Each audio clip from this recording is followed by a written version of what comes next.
ስለ ኢየሱስ መከራ በጣም ሰብከ ሚስማሩ የኔ ያክላል ብለ ሾኩ እንደዚህ ነው ብለ ከአይሁድ የባሰ አብረ አንገላታው ሰቅለው በቃ ማንኛውም ነገር ነግረህን እና በዚህ ምክንያት ድኛለሁ ማለት ነው ስልህ እሱን እኛ እናውቅም። መዳንህን እርግጠኛ መሆን የለብም ካልክ ለምንድን የምታሰቃየው ጌታ? አንተስ በአፍ ከአይሁድ ጋር አልገረፍከውም? ምን ስቃውን መከራውን ዱላውን ከነገርከኝ በኋላ ውጤቱ ለኔ ምንድነው? ወንጌል የሚሆነው ታሪኩን ስትነግረኝ ሳይሆን ውጤቱን ስትነግረኝ ነው። ለኔ ምስራች የሚሆነው ገደሉት፣ ቀጠቀጡት፣ ሰቀሉት ምናምን ብቻ አይደለም። እሱ የኢየሱስ ክርስቶስ የመከራው ታሪክ ሲሆን የመከራው ውጤትስ ምንድነው? ውጤቱን ለኔ ንገረኝ። አንድ ሰው በጉባኤው ላይ የጌታን ስቃይ አጉልቶ ሰብኮ የጉባኤው ማህበር ግን መዳኑ ላይ እርግጠኛ ካልሆነ ጭራሽ ልጠፋም ትችላለህ ከተባለ ያን ሁሉ ስቃይ ለምን ነገርከኝ? በዘመኑ እንደነበረ ሰው ሆነ አንገላታው ግን አልዳንኩም። እኔ መዳኔ ላይ እርግጠኛ አይደለሁም፣ መጽደቄ ላይ እርግጠኛ አይደለሁም።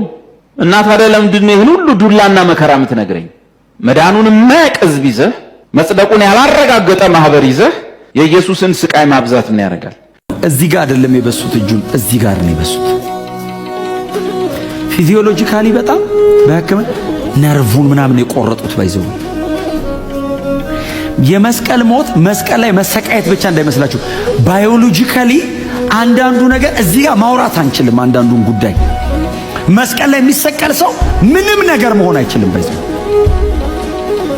ደሙን የሚሄድበትን ይቆርጡታል፣ ነርቭ ይበጥሳሉ። የሆነ ገምተው አይደለም የሚያረጉት፣ የታቀደ ቦታ። ለምን? የስቃዩ አካል ነው። እጁ ተበስቶ መንጠልጠል አይደለም ጉዳዩ። እዚህ ውስጥ የሚቆረጥ ነገር አለው፣ አብረው ይቆርጡታል። ያንን ሁሉ ስቃይ ኢየሱስ መስቀል ላይ ሲሰቃይ ዝም አለ።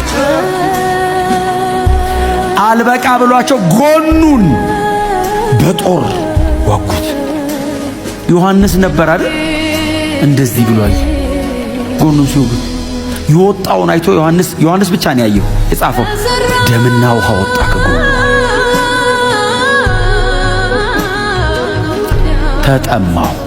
ተጠማው ማለት እኮ ሲስኮሲስ ያድሬን ማለት ውሃ ጠማኝ አይደለም፣ ፈሳሽ አለቀ ከሰውነቱ።